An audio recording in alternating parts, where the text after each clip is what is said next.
PSC tips and ട്രിക്സിലേക്ക് ഏവർക്കും സ്വാഗതം. LGS 2024 ഒന്നാം ഘട്ട പരീക്ഷ കഴിഞ്ഞു. അടുത്ത ഘട്ടങ്ങളിലോട്ട് പരീക്ഷയ്ക്ക് തയ്യാറെടുക്കുന്നവർക്കായി തിരഞ്ഞെടുത്ത സയൻസിലെ സാധ്യതാ ചോദ്യങ്ങളാണ് നമ്മൾ ഇന്നത്തെ ക്ലാസ്സിൽ ഡിസ്കസ് ചെയ്യാൻ വേണ്ടി പോകുന്നത്. അപ്പോൾ ഏറ്റവും പ്രധാനപ്പെട്ട സയൻസിലെ ചോദ്യങ്ങളാണ് തിരഞ്ഞെടുത്തിട്ടുള്ളത്. അപ്പോൾ വീഡിയോ മുഴുവനായിട്ടും കാണുക. ഇനി വരുന്ന പരീക്ഷയ്ക്ക് തയ്യാറെടുക്കുന്നവർ നിർബന്ധമായും ഇത് പഠിച്ചിട്ട് വേണം പോകാനായിട്ട്. അപ്പോൾ നമ്മൾ LGSകാർക്ക് വേണ്ടി ഒരുപാട് ക്ലാസ്സുകൾ നമ്മൾ മുൻപ് ചെയ്തിട്ടുണ്ട്. കാണാത്തവരുണ്ടെങ്കിൽ കാണുക. ഞാൻ മാത്രമല്ല, അർച്ചന മിസ്സിൻ്റെ ക്ലാസ്സുകളും കൂട്ടത്തിൽ വരുന്നുണ്ട്. അപ്പോൾ എല്ലാ ക്ലാസ്സുകളും മാക്സിമം കണ്ട് പ്രയോജനപ്പെടുത്തുക. പരീക്ഷ എഴുതാൻ പോകുന്ന എല്ലാവർക്കും ഓൾ ദി ബെസ്റ്റ് പറഞ്ഞുകൊണ്ട് നമുക്ക് ക്ലാസ് സ്റ്റാർട്ട് ചെയ്യാം. പിന്നെ നമ്മുടെ ക്ലാസ്സുകളൊക്കെ ഇഷ്ടമാവുന്നുണ്ടെങ്കിൽ വീഡിയോ ലൈക്ക് ചെയ്യാനും ഷെയർ ചെയ്യാനും ആരും മറക്കരുത്. എന്തെങ്കിലും സജഷൻസ് ഉണ്ടെങ്കിൽ താഴെ കമൻറ്റായിട്ട് അറിയിക്കാവുന്നതാണ്. ഓക്കെ, അപ്പോൾ നമുക്ക് സ്റ്റാർട്ട് ചെയ്യാം. ആദ്യത്തെ ചോദ്യം, പ്രകാശ സംശ്ലേഷണവുമായി ബന്ധപ്പെട്ട ശരിയായ പ്രസ്താവന ഏതാണ്? പ്രകാശ സംശ്ലേഷണവുമായി ബന്ധപ്പെട്ട ശരിയായ പ്രസ്താവന ഓപ്ഷൻ സി ആണ്. പ്രകാശ സംശ്ലേഷണ സമയത്ത് പുറത്തു വരുന്ന ഓക്സിജൻ ജലത്തിൻ്റെ വിഘടന ഫലമായി ഉണ്ടാവുന്നതാണ്. അതാണ് ശരിയായിട്ടുള്ളത് കേട്ടോ. പ്രകാശ സംശ്ലേഷണ സമയത്ത് പുറത്തു വരുന്ന ഓക്സിജൻ എങ്ങനെ ഉണ്ടാവുന്നതാണ്? ജലത്തിൻ്റെ വിഘടന ഫലമായിട്ട് ഉണ്ടാവുന്നതാണ്. അപ്പോൾ ബാക്കിയൊക്കെ എന്തുകൊണ്ട് തെറ്റി എന്നുള്ളത് നമുക്ക് നോക്കാം. പ്രകാശ സംശ്ലേഷണത്തിൻ്റെ ഇരുണ്ട ഘട്ടം നടക്കുന്നത് ഗ്രാനയിലാണ് എന്ന് കൊടുത്തിട്ടുണ്ട്. അത് തെറ്റാണ്. പ്രകാശ സംശ്ലേഷണത്തിൻ്റെ ഇരുണ്ട ഘട്ടം നടക്കുന്നത് സ്ട്രോമയിൽ വച്ചാണ്. സ്ട്രോമയിൽ വച്ച്. അടുത്തത്, അന്നജം ഗ്ലൂക്കോസിന്റെ രൂപത്തിൽ സൈലത്തിലൂടെ സഞ്ചരിച്ച് സസ്യത്തിന്റെ വിവിധ ഭാഗങ്ങളിൽ എത്തിച്ചേരുന്നു എന്ന് പറഞ്ഞിട്ടുണ്ട്. അത് തെറ്റാണ്. ഫ്ലോയത്തിലൂടെ സഞ്ചരിച്ചിട്ടാണ്. ഓക്കെ, അപ്പോൾ അന്നജം ഗ്ലൂക്കോസിന്റെ രൂപത്തിൽ ഫ്ലോയത്തിലൂടെ സഞ്ചരിച്ചാണ് സസ്യത്തിന്റെ വിവിധ ഭാഗങ്ങളിൽ എത്തിച്ചേരുന്നത്.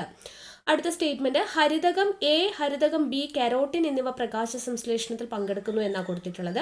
ഹരിതകം എ മാത്രമാണ് നേരിട്ട് പങ്കെടുക്കുന്നത്. ഹരിതകം ബിയും കരോട്ടിനും ഒന്നും പങ്കെടുക്കുന്നില്ല. ഹരിതകം എ മാത്രമാണ് പ്രകാശ സംശ്ലേഷണത്തിൽ നേരിട്ട് പങ്കെടുക്കുന്നത് എന്നുള്ളതാണ് കേട്ടോ. അപ്പോൾ അതുകൊണ്ടാണ് ആ 3 സ്റ്റേറ്റ്മെന്റ് തെറ്റിപ്പോയത്. ഓക്കെ, അടുത്ത ചോദ്യം, ജീവികളെ 5 കിങ്ഡങ്ങളായി വർഗീകരിച്ച അമേരിക്കൻ സസ്യശാസ്ത്രജ്ഞൻ ആരാണ്?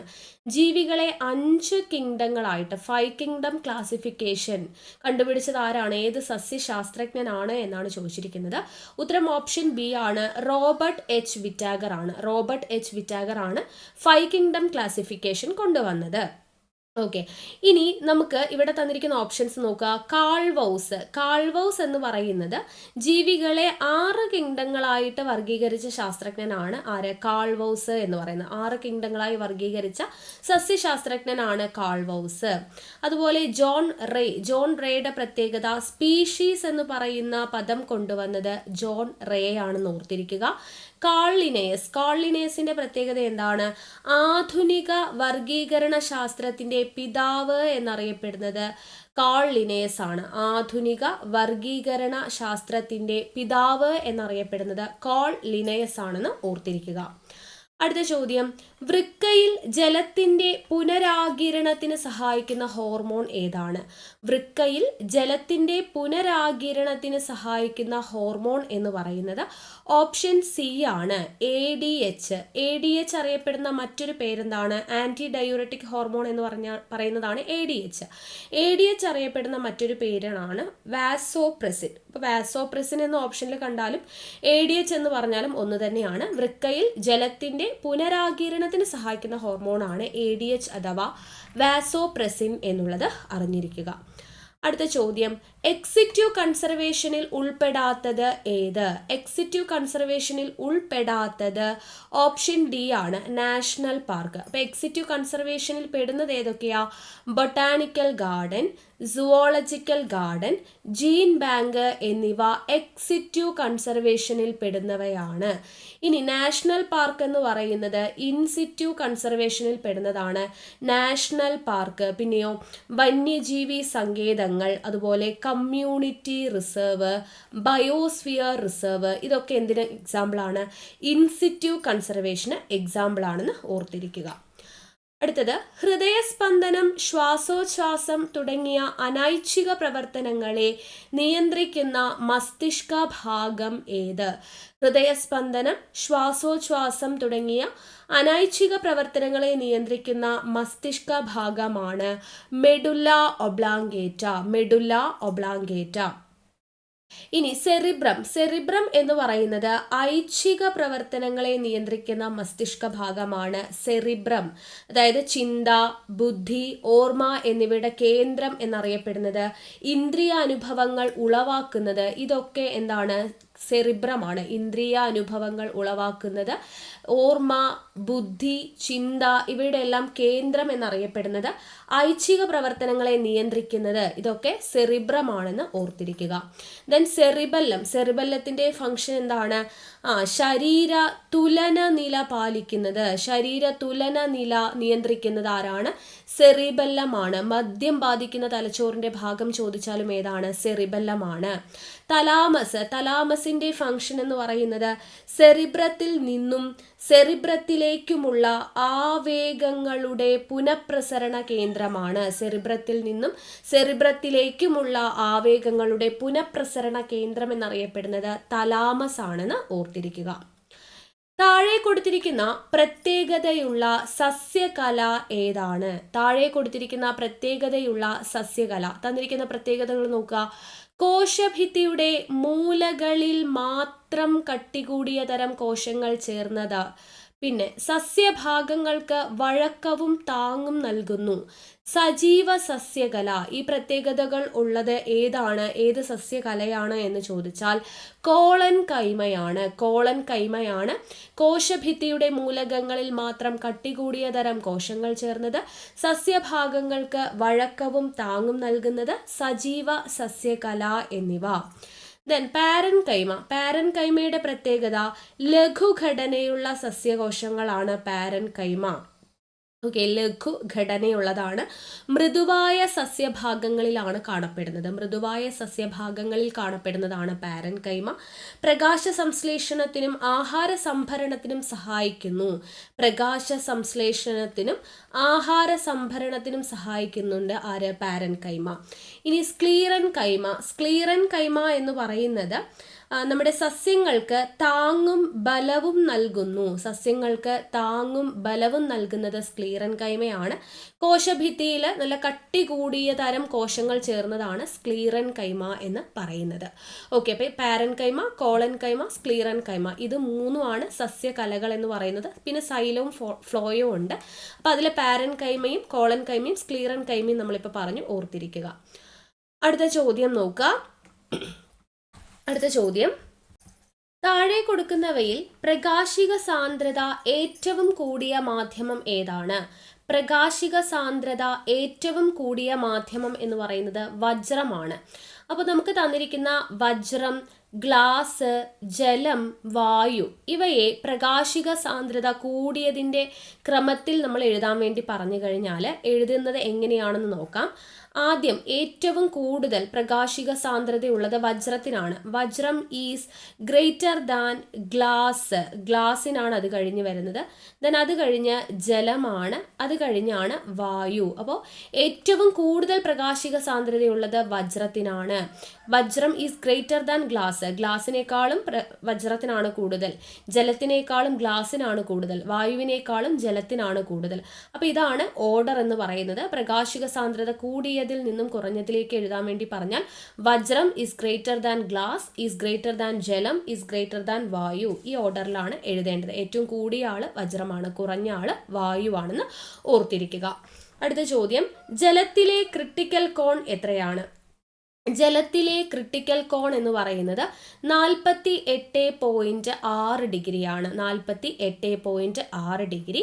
ഇനി ഇവിടെ 42 ഡിഗ്രി എന്ന് തന്നിട്ടുണ്ട്.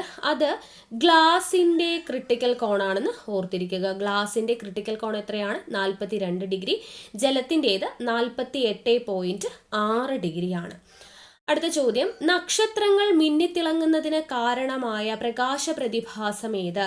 നക്ഷത്രങ്ങൾ മിന്നിത്തിളങ്ങാൻ കാരണമായ പ്രകാശ പ്രതിഭാസമാണ് അന്തരീക്ഷ അപവർത്തനം. അപവർത്തനമാണ് നക്ഷത്രങ്ങൾ മിന്നിത്തിളങ്ങാൻ കാരണം. അപവർത്തനത്തിന് മറ്റ് 2 എക്സാമ്പിളും കൂടെ നമ്മൾ പറയാറുണ്ട്. അതായത് ഒരു ഗ്ലാസ്സിനകത്ത് ജലം ഒഴിച്ചിട്ട് അതിൽ നമ്മൾ ഒരു സ്റ്റിക്ക് ഇങ്ങനെ വയ്ക്കുകയാണെന്നുണ്ടെങ്കിൽ, ഇങ്ങനെ ചരിച്ച് വയ്ക്കുകയാണെങ്കിൽ അത് കുറച്ച് എന്താണ് ഇങ്ങനെ ഒന്ന് ബെൻഡ് ചെയ്തതായിട്ട് നമുക്ക് കാണപ്പെടും. അതിന് എന്താണ് കാരണം? അപവർത്തനമാണ്, അല്ലെ? അതിൻ്റെ പാതയ്ക്ക് വ്യതിയാനം ഉണ്ടാവുകയാണ്. അപ്പോൾ അപവർത്തനമാണ് അതിന് കാരണം. പിന്നെ നമ്മൾ പറയുന്ന ഒരു എക്സാമ്പിൾ ആണ്, ഗ്ലാസ്സിൽ ജലം എടുത്തിട്ട് അതിൻ്റെ അടിയിൽ നമ്മളൊരു കോയിൻ വയ്ക്കുന്നു. ആ കോയിൻ ഒരു അല്പം ഉയർന്നതായിട്ട് കാണപ്പെടും. അതും എന്താണ് കാരണം? അപവർത്തനം തന്നെയാണ് കാരണമായിട്ട് പറയുന്നത്. അപ്പോൾ നക്ഷത്രങ്ങൾ മിന്നിത്തിളങ്ങുന്നത്, അതുപോലെ ഗ്ലാസ്സിനകത്ത് ഈ ഒരു സ്റ്റിക്ക്, ജലത്തിൽ സ്റ്റിക്ക് വയ്ക്കുമ്പോൾ അത് വളഞ്ഞതായിട്ട് കാണപ്പെടുന്നത്, ഗ്ലാസ്സിനകത്ത് ജലം എടുത്ത് അതിൽ കോയിൻ ഇടുമ്പോൾ അത് ഉയർന്നതായിട്ട് കാണപ്പെടുന്നത്, ഇതൊക്കെ അപവർത്തനമാണ് കാരണമെന്ന് ഓർത്തിരിക്കുക. പിന്നെ തന്നിരിക്കുന്ന പ്രതിഭാസം വിസരണം. വിസരണത്തിൻ്റെ എക്സാമ്പിളായിട്ട് നമ്മളോട് ചോദിക്കുന്നതാണ് ആകാശത്തിൻ്റെയും സമുദ്രത്തിൻ്റെയും നീല നിറം. ആകാശത്തിൻ്റെ നീല നിറത്തിന് കാരണം, സമുദ്രത്തിൻ്റെ നീല നിറത്തിന് കാരണമൊക്കെ ചോദിച്ചു കഴിഞ്ഞാൽ എന്താണ്? വിസരണം എന്ന് പറയുന്ന പ്രതിഭാസമാണെന്ന് ഓർത്തിരിക്കുക.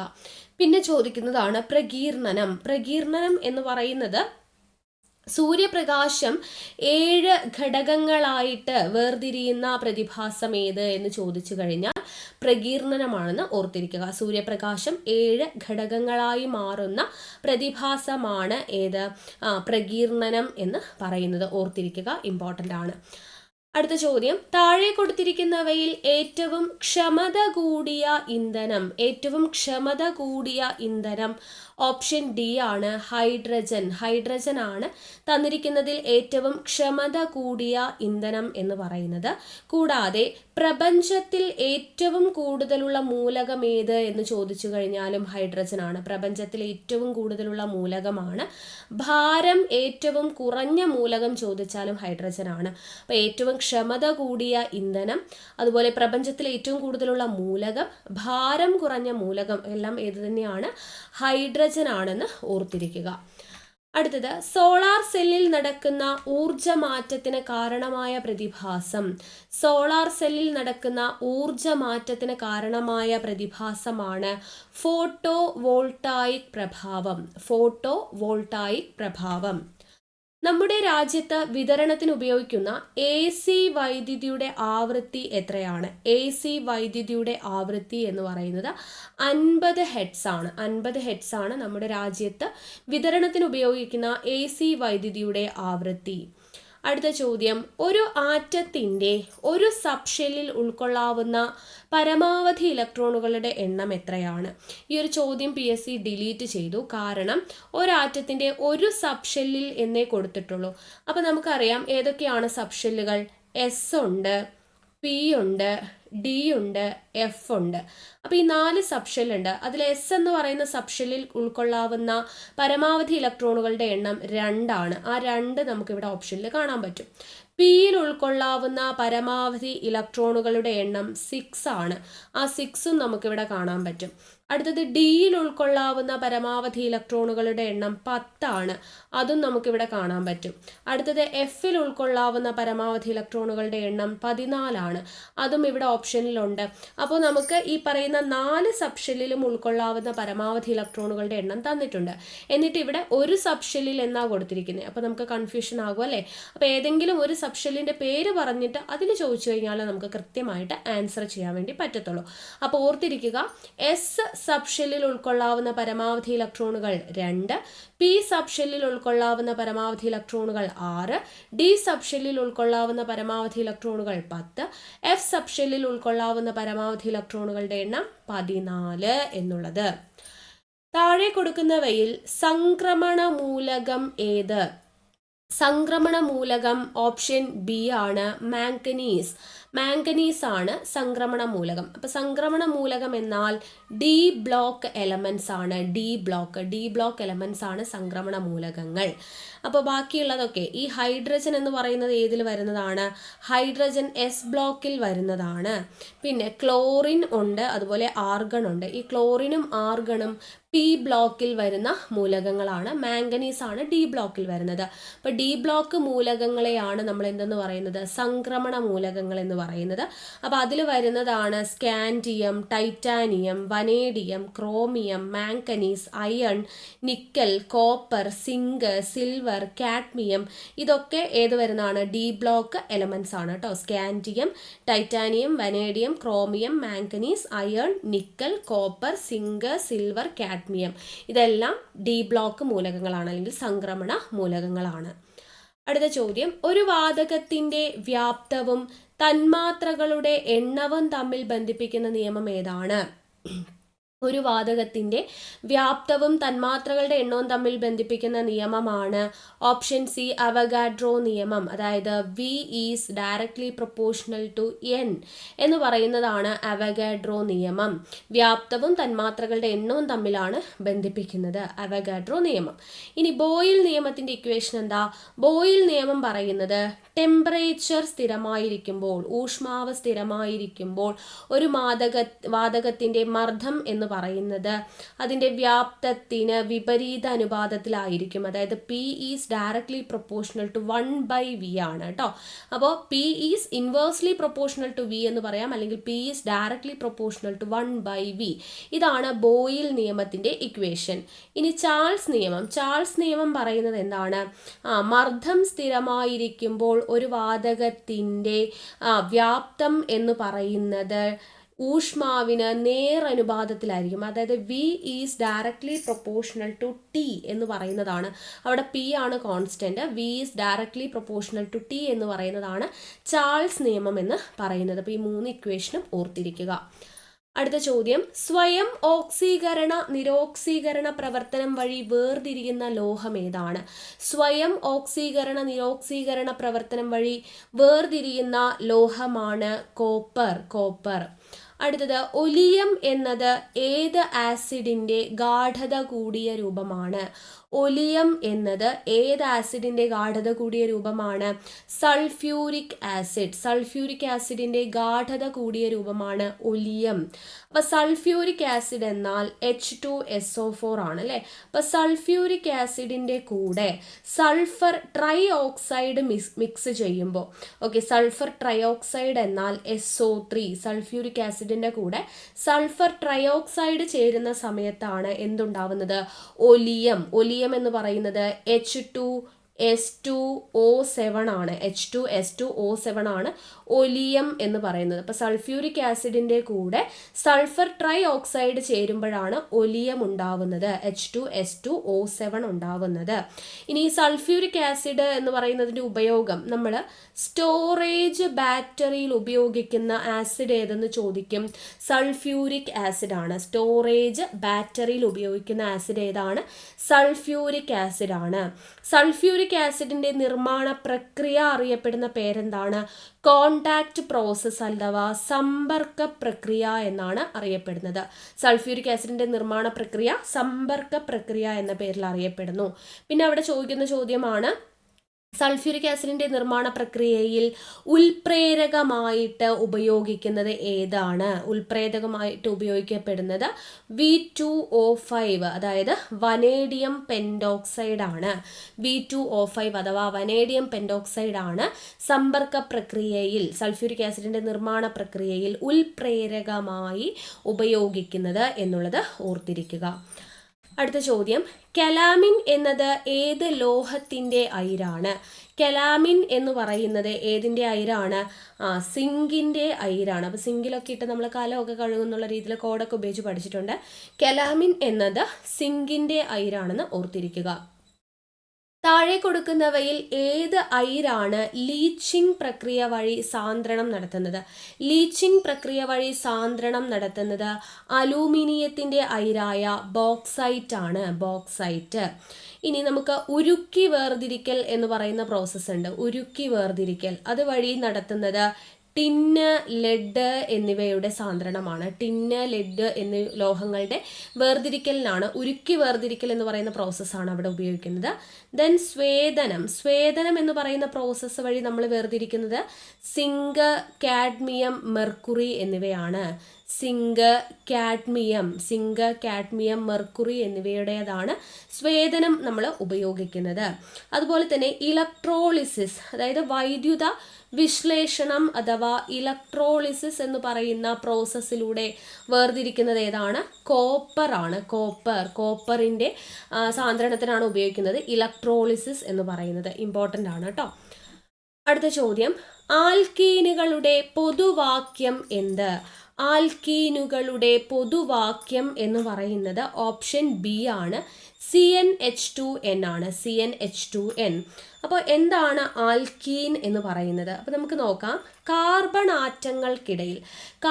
ആറ്റങ്ങൾക്കിടയിൽ ഏകബന്ധനമുള്ള ഹൈഡ്രോ കാർബണുകളെ നമ്മൾ ആൽക്കെയിൻ എന്ന് പറയും. ഇനി കാർബൺ ആറ്റങ്ങൾക്കിടയിൽ ദ്വിബന്ധനമാണെങ്കിൽ അവയെ നമ്മൾ ആൽക്കീൻ എന്ന് പറയും.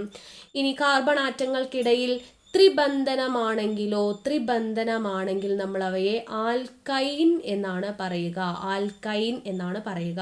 അപ്പോൾ ഏകബന്ധനമാണെങ്കിൽ ആൽക്കെയിൻ, ദ്വിബന്ധനമാണെങ്കിൽ ആൽക്കീൻ, ത്രിബന്ധനമാണെങ്കിൽ ആൽക്കൈൻ എന്നാണ് പറയുന്നത്. ഇനി ഇവിടെ തന്നിരിക്കുന്നതിൽ ആൽക്കെയിനിന്റെ പൊതുവാക്യം ചോദിച്ചു കഴിഞ്ഞാൽ CnH2n+2 ആണ്. ഇവിടെ തന്നിരിക്കുന്ന ഓപ്ഷൻ സി കണ്ടോ, ഇതാണ് ആൽക്കെയിൻ എന്ന് പറയുന്നതിൻ്റെ പൊതുവാക്യം. ആൽക്കെയിനിന്റെ പൊതുവാക്യം ചോദിച്ചാൽ CnH2n+2. ഇനി ആൽക്കീനിന്റെ പൊതുവാക്യമാണ് നമ്മളിവിടെ ചോദിച്ചത്, CnH2n. ഇനി ആൽക്കൈനിന്റെ പൊതുവാക്യം ചോദിച്ചു കഴിഞ്ഞാൽ ഏതാണ്? ആൽക്കൈനിൻ്റേത് CnH2n-2 ആണ്. അപ്പോൾ CnH2n+2 ആണെങ്കിൽ ആൽക്കെയിനിന്റെ പൊതുവാക്യം, CnH2n മാത്രമാണെങ്കിൽ ആൽക്കീനിന്റെ പൊതുവാക്യം, CnH2n-2 ആണെങ്കിൽ ആൽക്കൈനിന്റെ പൊതുവാക്യം എന്നുള്ളത് അറിഞ്ഞിരിക്കുക. അടുത്ത ചോദ്യം, ഗ്രേപ്പ് സ്പിരിറ്റ് എന്നറിയപ്പെടുന്ന ആൽക്കഹോൾ ഏത്? ഗ്രേപ്പ് സ്പിരിറ്റ് എന്നറിയപ്പെടുന്ന ആൽക്കഹോൾ എഥനോൾ ആണ്. അങ്ങനെയാണെങ്കിൽ വുഡ് സ്പിരിറ്റ് എന്നറിയപ്പെടുന്നത് ഏതാണ്? അത് മെത്തനോൾ ആണ്. വുഡ് സ്പിരിറ്റ് എന്നറിയപ്പെടുന്നത് മെത്തനോൾ ആണ്. ഗ്രേപ്പ് സ്പിരിറ്റ് എന്നറിയപ്പെടുന്നത് എഥനോൾ ആണെന്ന് ഓർത്തിരിക്കുക. സ്ഥിരകാന്തങ്ങൾ നിർമ്മിക്കാൻ ഉപയോഗിക്കുന്ന ലോഹസങ്കരം ഏത്? സ്ഥിരകാന്തങ്ങൾ നിർമ്മിക്കാൻ ഉപയോഗിക്കുന്ന ലോഹസങ്കരമാണ് അൽനിക്കോയാണ് സ്ഥിരകാന്തങ്ങൾ നിർമ്മിക്കാൻ ഉപയോഗിക്കുന്നത്. അടുത്ത ചോദ്യം, മനുഷ്യനിൽ ആന്തര സമസ്ഥിതി പാലനത്തിന് സഹായിക്കുന്ന തലച്ചോറിൻ്റെ ഭാഗം ഏത്? ആന്തര സമസ്ഥിതി പാലനത്തിന് സഹായിക്കുന്ന തലച്ചോറിൻ്റെ ഭാഗമാണ് ഹൈപ്പോതലാമസ്. ബാക്കിയെല്ലാം നമ്മൾ നേരത്തെ പഠിച്ചു. ഐച്ഛിക ചലനങ്ങൾ സെറിബ്രം, ശരീര തുലനാവസ്ഥ നിയന്ത്രിക്കുന്നത് സെറിബെല്ലം, ആവേഗങ്ങളുടെ പുനഃപ്രസരണ കേന്ദ്രമാണ് തലാമസ് എന്നൊക്കെ പഠിച്ചു. മനുഷ്യനിൽ ആന്തര സമസ്ഥിതി പാലനത്തിന് സഹായിക്കുന്നത് ഹൈപ്പോതലാമസ് ആണ്. മനുഷ്യനേത്രത്തിൽ റോഡ്, കോൺ എന്നീ കോശങ്ങൾ കാണപ്പെടുന്ന പാളി ഏത്? മനുഷ്യനേത്രത്തിൽ റോഡ് കോശങ്ങളും കോൺ കോശങ്ങളും കാണപ്പെടുന്ന പാളിയാണ് റെറ്റിന. ജീനിനെ മറ്റൊരു കോശത്തിലേക്ക് എത്തിക്കാനായി ഉപയോഗപ്പെടുത്തുന്ന DNA ആയ വാഹകർക്ക് ഉദാഹരണം. ജീനിനെ മറ്റൊരു കോശത്തിലേക്ക് എത്തിക്കാനായി ഉപയോഗപ്പെടുത്തുന്ന DNA ആയ വാഹകർക്ക് ഉദാഹരണമാണ് ഏത്? പ്ലാസ്മിഡ് ആണ്. പഠിക്കണേ. അടുത്തത്, പ്രപഞ്ചത്തിലെ ഇതര ഗോളങ്ങളിലെവിടെയോ ഉത്ഭവിച്ച ജീവകണികകൾ ആകസ്മികമായി ഭൂമിയിൽ എത്തിച്ചേർന്നതാകാം. ഭൂമിയിലെ ജീവന്റെ ഉൽപ്പത്തിയുമായി ബന്ധപ്പെട്ട ഈ സിദ്ധാന്തത്തിന്റെ പേര് എന്താണ്? പാൻസ്പെർമിയ സിദ്ധാന്തമാണ്. പ്രപഞ്ചത്തിലെ ഇതര ഗോളങ്ങളിൽ എവിടെയോ ഉത്ഭവിച്ച ജീവകണികകൾ ആകസ്മികമായി ഭൂമിയിൽ എത്തിച്ചേർന്നതാകാം. ഭൂമിയിലെ ജീവന്റെ ഉൽപ്പത്തിയുമായി ബന്ധപ്പെട്ട സിദ്ധാന്തമാണ് പാൻസ്പെർമിയ സിദ്ധാന്തം എന്ന് പറയുന്നത്. അടുത്ത ചോദ്യം, R.D. പിത്തക്കസ് റാമിഡസിന്റെ ആദ്യ ഫോസിൽ ലഭിച്ച വൻകര. R.D. പിത്തക്കസ് റാമിഡസിന്റെ ആദ്യ ഫോസിൽ ലഭിച്ച വൻകരയാണ് ആഫ്രിക്ക. ഉൽപരിവർത്തന സിദ്ധാന്തം ആവിഷ്കരിച്ചത് ഹ്യൂഗോ ഡിവ്രിസ് ആണ്. ആതിഥേയ കോശങ്ങളിലെ ജനിതക സംവിധാനം പ്രയോജനപ്പെടുത്തുന്ന സൂക്ഷ്മജീവി. ആതിഥേയ കോശങ്ങളിലെ ജനിതക സംവിധാനം പ്രയോജനപ്പെടുത്തുന്ന സൂക്ഷ്മജീവിയാണ് വൈറസ്. കരളിൽ കൊഴുപ്പ് അടിഞ്ഞുകൂടുന്നത് മൂലം ഉണ്ടാവുന്ന രോഗം ഏതാണ്? കരളിൽ കൊഴുപ്പ് അടിഞ്ഞുകൂടുന്നത് മൂലം ഉണ്ടാവുന്ന രോഗമാണ് ഫാറ്റി ലിവർ. താഴെ പറയുന്നവയിൽ നെല്ലിനെ ബാധിക്കുന്ന രോഗം ഏത്? താഴെ പറയുന്നവയിൽ നെല്ലിനെ ബാധിക്കുന്ന രോഗമാണ് ബ്ലൈറ്റ് രോഗം. പാഡി ബ്ലൈറ്റ് എന്ന് പറയും. ബ്ലൈറ്റ് രോഗമാണ് നെല്ലിനെ ബാധിക്കുന്നത്. ടി ലിംഫോസൈറ്റുകൾ ഉൽപ്പാദിപ്പിക്കപ്പെടുന്ന ഗ്രന്ഥി ഏത്? ടി ലിംഫോസൈറ്റുകൾ ഉൽപ്പാദിപ്പിക്കപ്പെടുന്ന ഗ്രന്ഥിയാണ് തൈമസ് ഗ്രന്ഥി. ടി ഫോർ തൈമസ് ആണ്. ബി ആണെങ്കിലോ ബി ലിംഫോസൈറ്റ് എന്ന് പറയുന്നത്, ബി എന്ന് പറഞ്ഞാൽ ബോൺ മാരോ ഉൽപ്പാദിപ്പിക്കപ്പെടുന്നതാണ് കേട്ടോ.